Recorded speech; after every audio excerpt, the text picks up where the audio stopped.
there was a really strong vision and culture around that vision, connected to that vision, that preceded me. That was the thing that I told the elders when they first reached out to me was not me.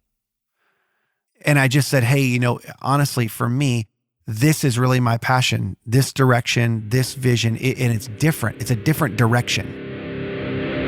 Welcome to Leaders in Living Rooms by theascentleader.org. I'm your host, Sean Morgan, bringing you access and insights to leaders and their stories. Hey, everybody, welcoming Joel Thomas to the podcast this week. It's going to be another two-part episode. As you've noticed, we've swung the topic back toward some of our roots in the early days of the podcast, focusing on transitions leadership. How do you lead after the baton pass in a local church? And Joel's going to give us some great insight. The conversations have gone pretty deep, so we've decided to dissect them into two episodes like we did last two episodes with Danny Anderson. We'll do this time with Joel. It allows us to go a little bit deeper than a single episode.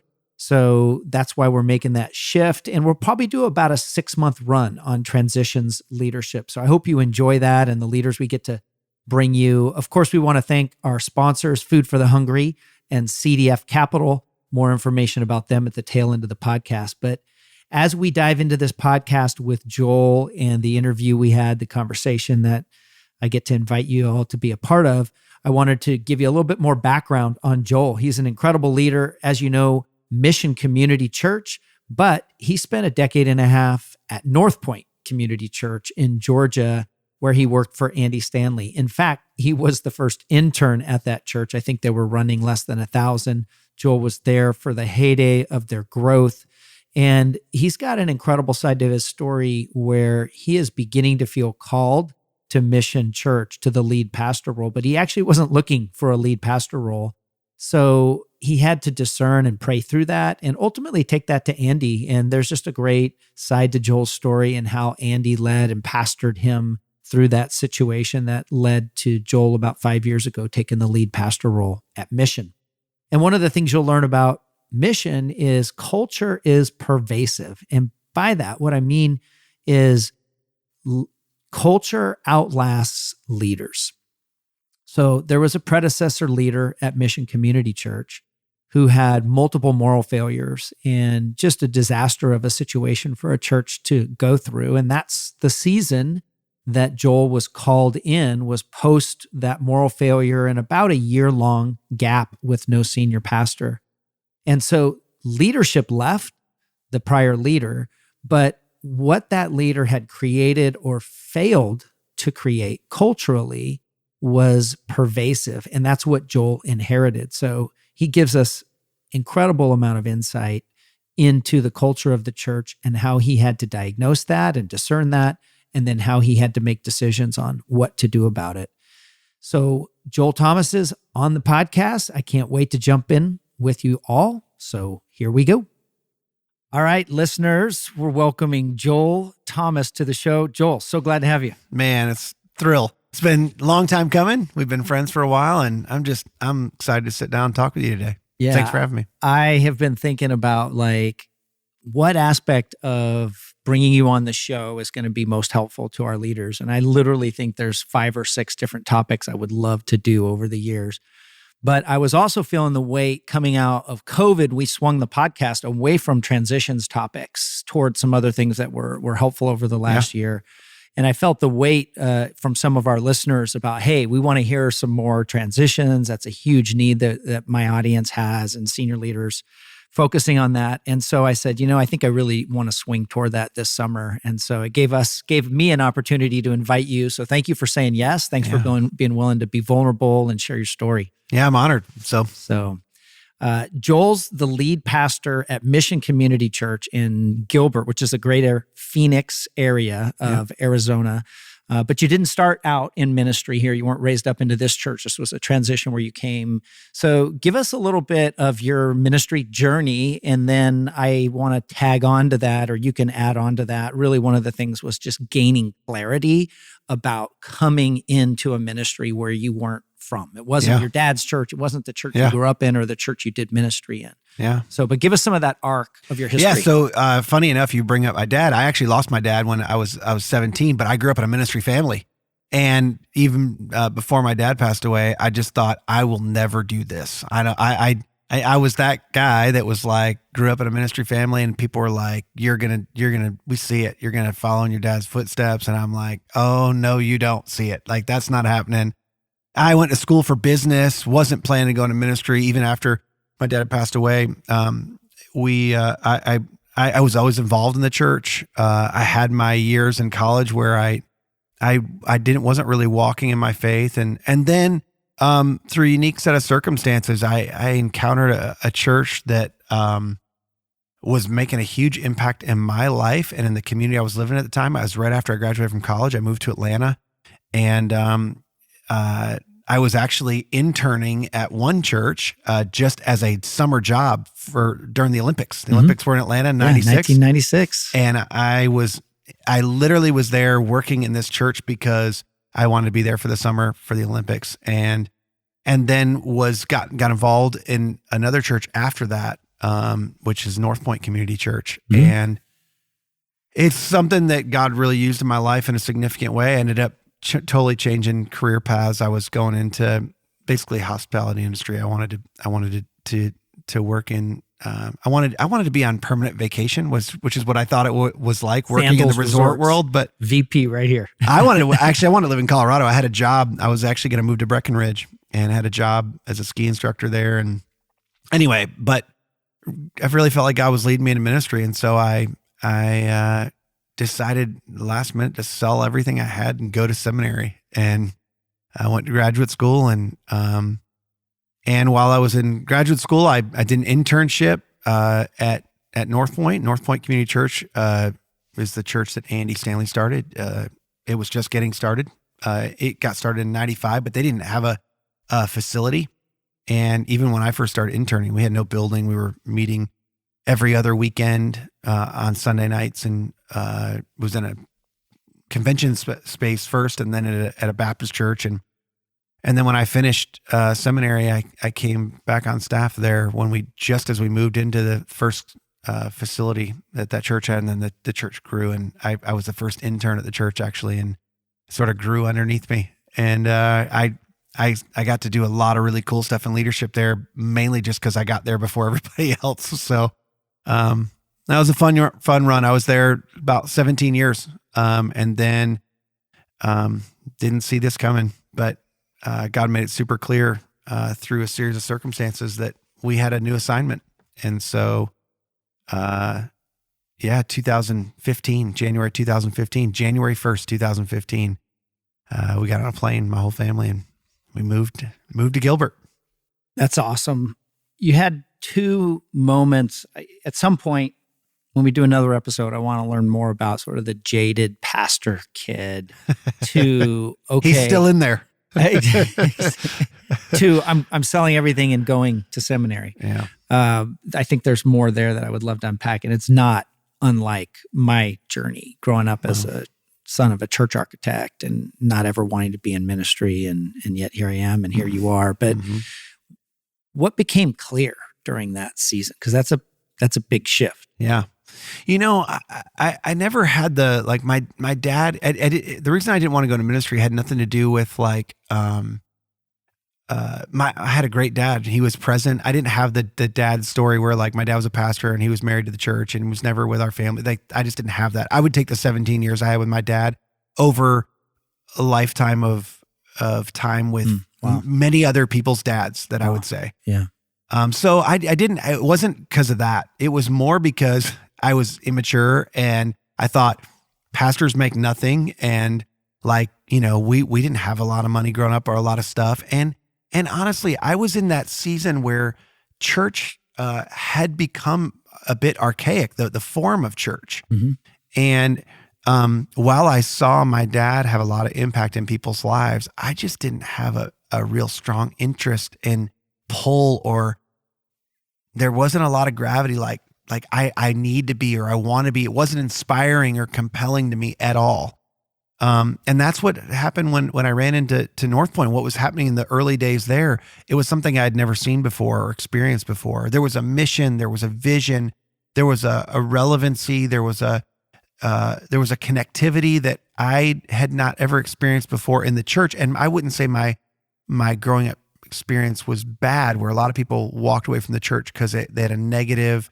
I mean, it definitely had a legalistic flair. Like I don't romanticize, like, that was that era of church. But I was experiencing a new type of faith and a new type of freedom and a new type of ministry that I'd never experienced before. And it was honestly more compelling to me than business. And as much as I had sort of built a resume, I did an internship when I was in college with Marriott and with Sotheby's in New York City, and had worked at a ski resort, had been a ski instructor. I built this resume to get this job at Breckenridge, and it seemed exciting. It was what I wanted to do. And then I ran into this ministry in this church, and I was like, this seems way more exciting than that. And that's the best way I can explain it. It seemed like something that just captured my heart. And I was like, I don't know what I'll do with this or how far it'll go, but for right now, I want to be a part of this thing. Absolutely. So you're chasing after excitement. Like there's life in that. You kind of get over maybe some of the economics of, I want to make more money or those types of things. And that tends to be prominent, chasing after something that's got life in it, that's exciting. Was that true when you started realizing that God might be calling you out of North Point toward mission? No. So the backstory that, that most of your listeners don't know is this church actually was going through a really difficult season, and a season I knew nothing about, to be totally truthful. Like I had no experience in it. I started at North Point. That was really my first, I had worked with this youth group as an intern, but that was really just like a summer job. Like that wasn't really ministry. Like the reality was, and I'm not saying ministry didn't happen there, but that was different. This started to feel like God's calling me to this. I'm finding life in this. I'm seeing my gifts take root in purpose in this.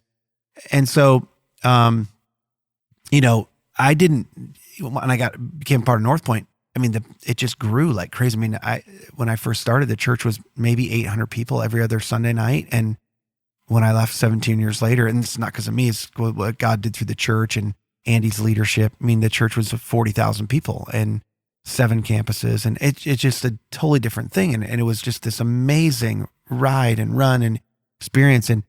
And I get a call from this church that's like, hey, we think I spoke to fill in on a weekend, and they were like, we think you might be the right guy to lead us into this next season. And I'm like, I had no idea. So there was a moral failure at the church, and the pastor had to be removed. And it was church was going through a really difficult time, and had been without a senior pastor for a year. And, they reached out to me, and I'm like, I'm flattered, but like, I'm totally not your guy. And they told me sort of the mission and vision and where we're headed. And I'm like, that's not me.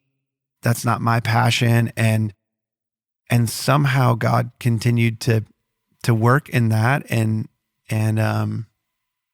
so I wasn't like looking to leave. In fact, I think early on when I was at North Point, I thought, I'm going to take this and do this somewhere else. Like the vision here and the strategy and like they don't need me here. Like there are other places that need this. And then the longer I was there, I just kept getting more and more opportunity.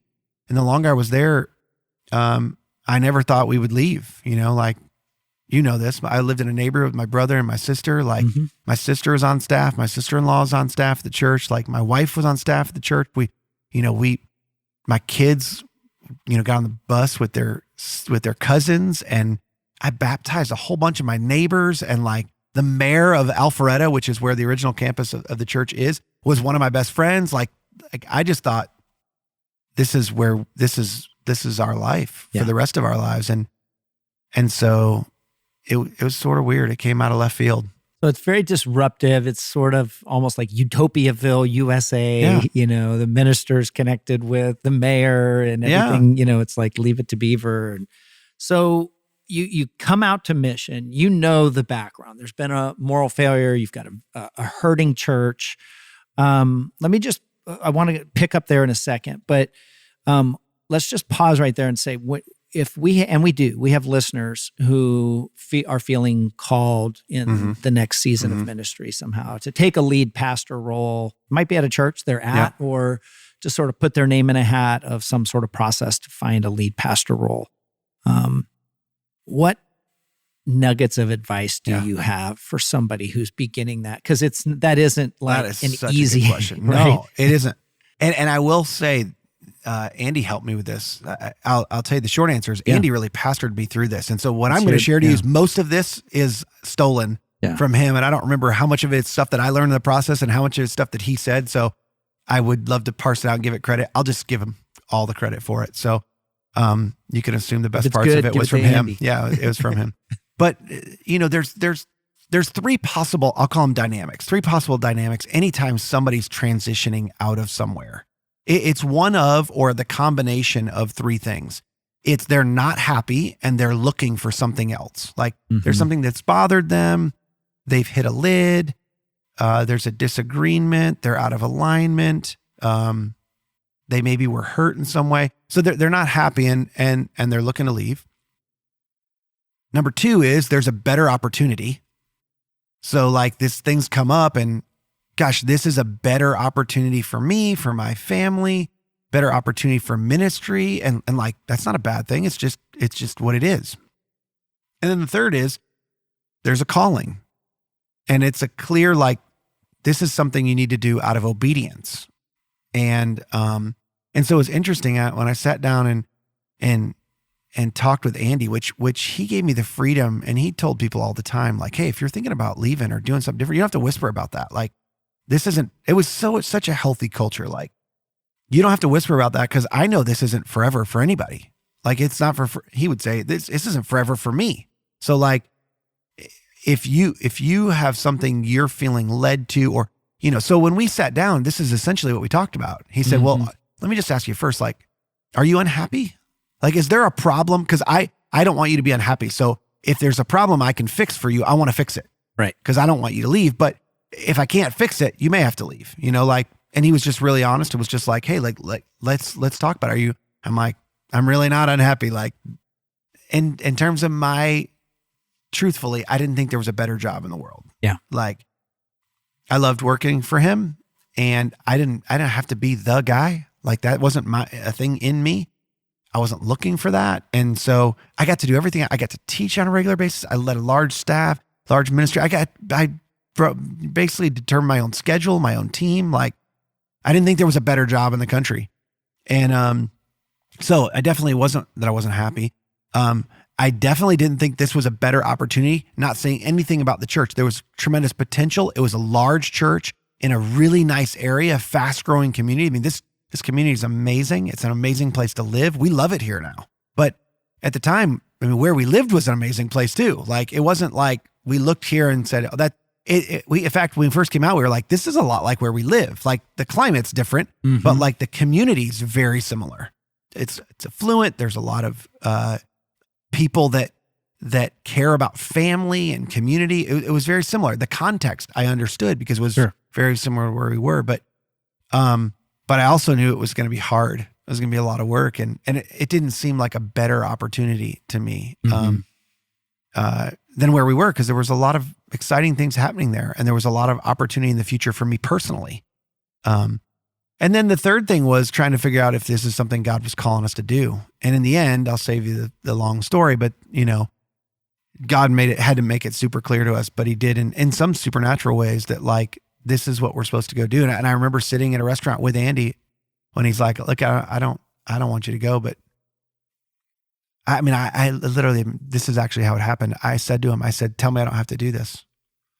And he said, I can't tell you that. I don't want you to go, but I think you have to go do this. Like, I think this is like when we're adding up all of the data points, it's like, no, this is where this all points. Like, this is a calling. And you can choose to be obedient or not, but I can't tell you can't go do that. You don't have to go do that, because I think you do. Yeah.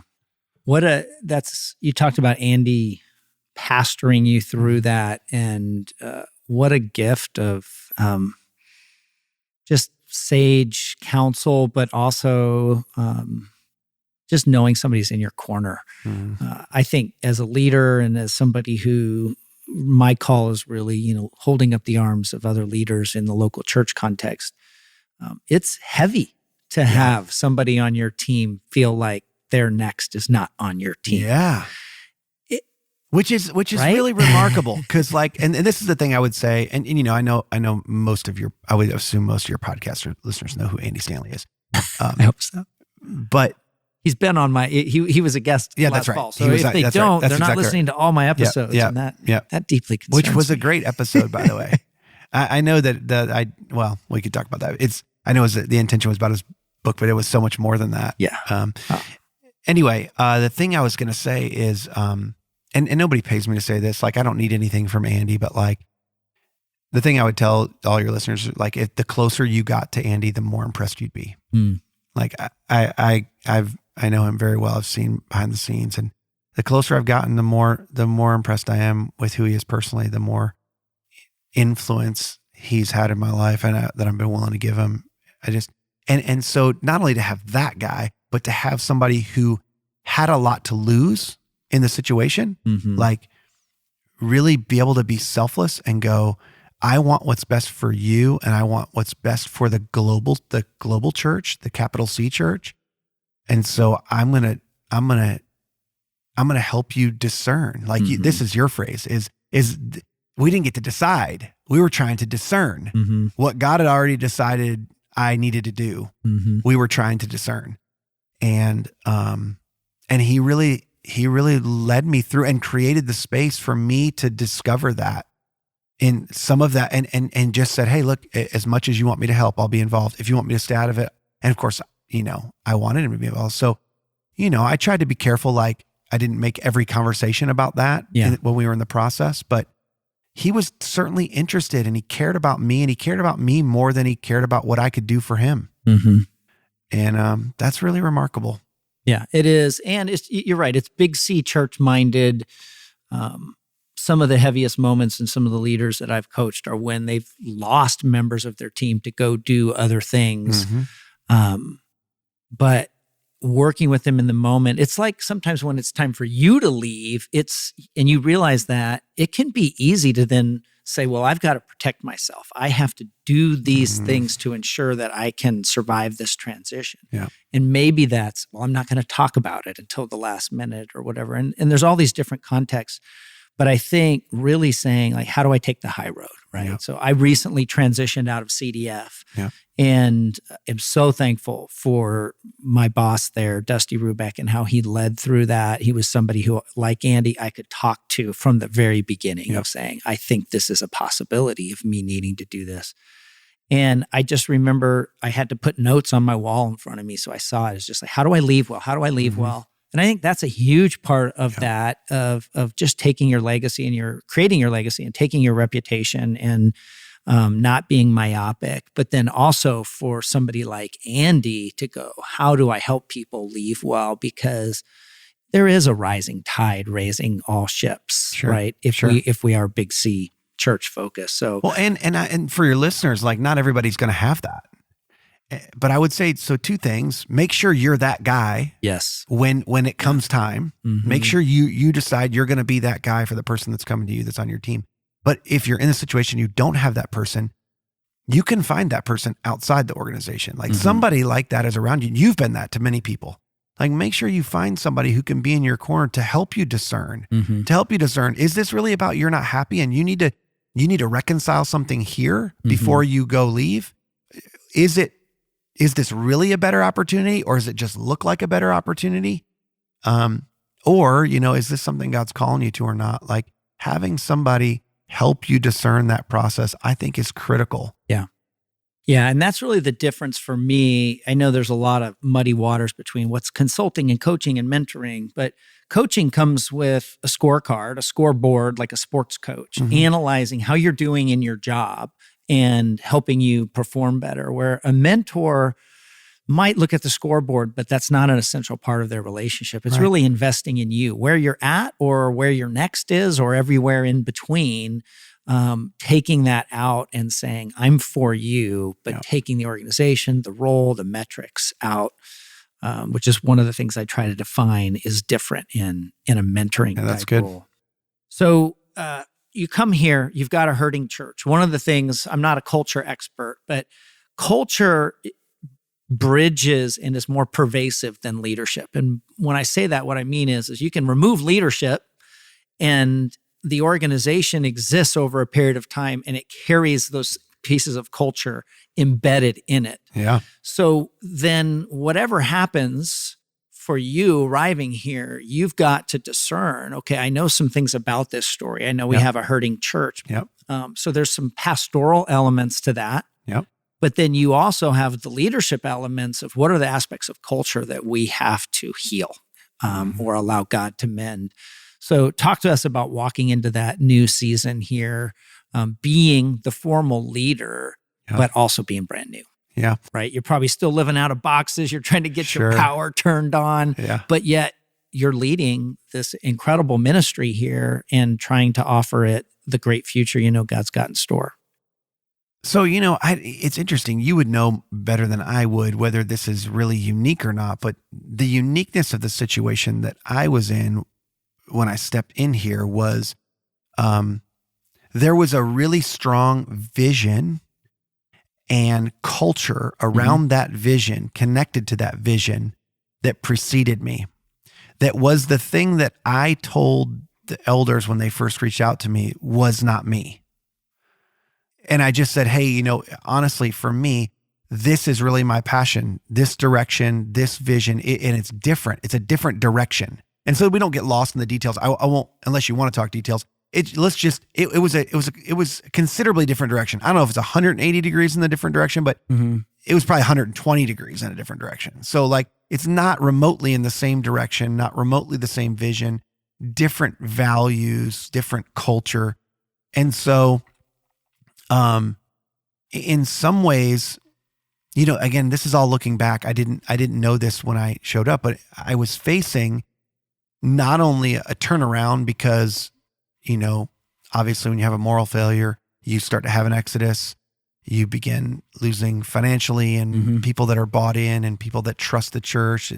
There were people that were upset that the church fired him. Like there was all sorts of mixed emotions. So you have a turnaround situation from that. The church is moved into decline, and I didn't know how to do that. I only knew up and to the right. Like that's all I had ever been a part of. So, and the church was going down to the right when I got here, and it went further down to the right after I got here. So, and part of that was because it's not only a turnaround, but it's a turnaround and a sort of an about face. Cause like we're now also going to go in a different direction. We've got not only got to get things turned around, but we're now heading in a completely new direction. So those were two significant dynamics. So you have both of those.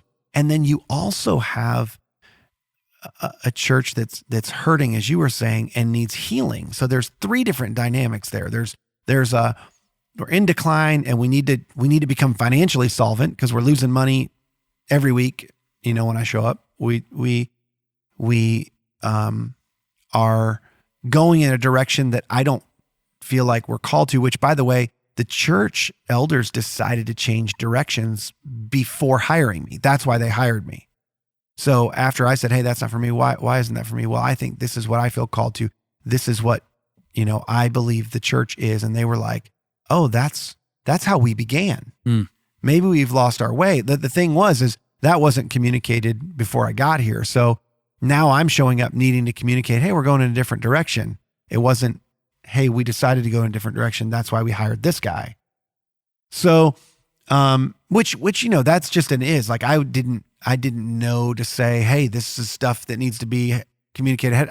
I was just trying to move my family across the country and figure out how to grieve losing something I never thought I was going to have to leave. And like, I wasn't thinking about any of that stuff. I was same as you. I was trying to think about how to leave well and honor to the very last day a place that had been so good to me and my family, and leadership that had been so honoring to us on our way out, all of that stuff. And which I don't regret at all, but I didn't really start thinking about any of this until I showed up. And all these dynamics were at play. I wasn't prepared for any of that. Because again, as I said a minute ago, I'd never done this before. And I was wrestling with, you had asked me a different question too about like in the discerning process. One of the things I really wrestled with was, Lord, why me? Like, certainly there's other people that are more qualified for this. Mm-hmm. Like there's other people who've done this before. Like, and why are you messing up my life? You know, like my life, like I've done everything you wanted me to do. I've walked this path, and now like this feels like, and this is nothing negative towards this place or this church, but it felt like punishment. It felt like this is, you know, I don't know. That was really difficult. I was really struggling with this. So now I show up, and the why me is mixed into, that's why I brought it up. The why me is mixed into, I've never turned anything around. I've never been a person who's had to forge a new vision at a place. Like the vision I had was really shaped by what I came out of. And probably the only thing I knew how to do was the pastoring part. And I feel like I did a halfway decent job of that with the staff. But in truth, the other things I had such insecurities and challenges around that I didn't use the pastoring muscle that I had in the larger congregation. And honestly, I don't know that I have regrets, but if I have learned, if I could go back in the situation that we had, I would have focused a lot more on the healing and the naming the hurting of the church. Like, I think everybody wanted to just move on and go beyond that. And so did I. Like, let's just move into the next season. And I didn't realize, like, oh no, people actually have to heal.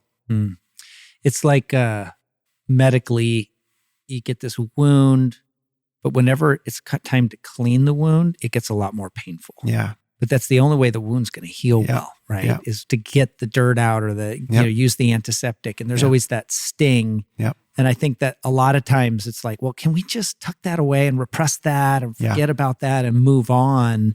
I think it was even deeper for us. Like I hurt my shoulder a few years ago throwing my nephew in the pool. Yeah. And I tore something in my shoulder. It's the same injury Brett Favre has. So it made me feel good. I felt like an athlete. But although that's an old man injury. Yeah, exactly. But so the thing was I went and saw a doctor, an orthopedic, and he's like, okay, there's one of two surgeries you can have. One's 4 to 5 week recovery in a sling. The other one's 4 to 5 months in a sling. Yeah. And I'm like, well, I can't do either one of those. I have little kids, and like I'm like, what if I do nothing? And he's like, well, you'll get scar tissue. You're not planning to play professional sports. You have 85% use of your arm. You might hurt a little bit here and there throwing the ball with your kids, but it's not going to significantly, keep you from, and I'm like, I think I'll do nothing. And but I never fully healed from that injury. So when it's stressed, when my arm is stressed, it's excruciating. And it's not so much like when one of my kids will jump on my back and I reach back and grab him and he falls on my arm, like that isn't even that big a deal, but I'll react in such a way because of the pain that's there. Yeah. And that's what we were experiencing. So like, we're all trying to move on, but we needed surgery. Like we needed to be healed from an injury, a significant injury. And we didn't spend the time doing that. We're just now going in a different direction, trying to turn things around so that we can become, financially solvent and head in a new direction. And like, we needed surgery. Yeah. Yeah. And so when the stress of the finances, the stress of change with the new vision, all of those things happened, it was way worse than what it would have been if we had spent more time focusing on healing from the hurt. Yeah. You talked about up and to the right is what you knew at North Point. I think it's worth pausing, and I don't know if you would agree or disagree, but I feel like, especially in America, we idolize up and to the right. And the 1,000%. promotion path that looks good on the outside. But God's call isn't always to a bigger church or those types of things. God's call is often to the hurting church that is really in the midst of catastrophes still. And there is going to be potentially lifetime trauma in the life of the church from something like that. That, when you have somebody who's a part of the North Point years from 800 to 40,000 and is a campus pastor and is getting teaching reps, to pause and go, okay, like this on the outside, if I'm just a business advisor, you'd go, why would you do this? So would you asking agree? the same thing. Yeah. I mean, because you said, advisor. why me, right? That was the question. Yeah. And I just think it's worth reflecting. I don't know if it's worth commenting or talking on, but. Well, it was a humbling moment. Like, you're a pilot. So this is an analogy you'll understand. Like, the reality it was a humbling moment. I'm not a quick learner, Sean. So it was probably a year in, maybe a little longer than a year, a little over a year. I realized I'm on a plane that's going down. And I've flown a bigger plane than this, a more complicated plane than this. Mm-hmm. I know how to get the plane. I know how to get elevation. I know how to get lift in a plane. I know what buttons to push. I don't actually know how to fly planes, but sounds good to me. Like, I know how to fly this plane and get altitude. And the reality is, all the things I'm trying aren't working. And I realized I'm on a plane that's going down, and my job is to get it on the ground without a total loss. That's my job right now. And when you go from something for 17 years, it's up and to the right, and your job is to get the plane on the ground. Yeah. Because the plane was broken and it needed repair and it needed healing, and you can't do that in the air. Mm-hmm. And so we had to get the plane on the ground without a total loss, without hanging a for sale sign out front. And there were days when I thought that might happen. Like, we had to get the plane on the ground without a total loss so that we could rebuild the plane so that we could then take off. I like that metaphor. I hear people talk all the time. Well, we're building the plane as we're flying it thing. And like, I guess on the very, very surface, that sounds like, oh, okay. But then that just doesn't hold water. Nobody does that. It's impossible to do. And no one wants to ride on that airplane. Yep. So the idea of like, let's get this plane on the ground safely and do the work that needs to be done. What a great first half to the podcast with Joel Thomas. I hope you enjoyed it as much as I enjoyed having the conversation and getting to bring it to each one of you, and that you'll be back with us in 2 weeks for the second half.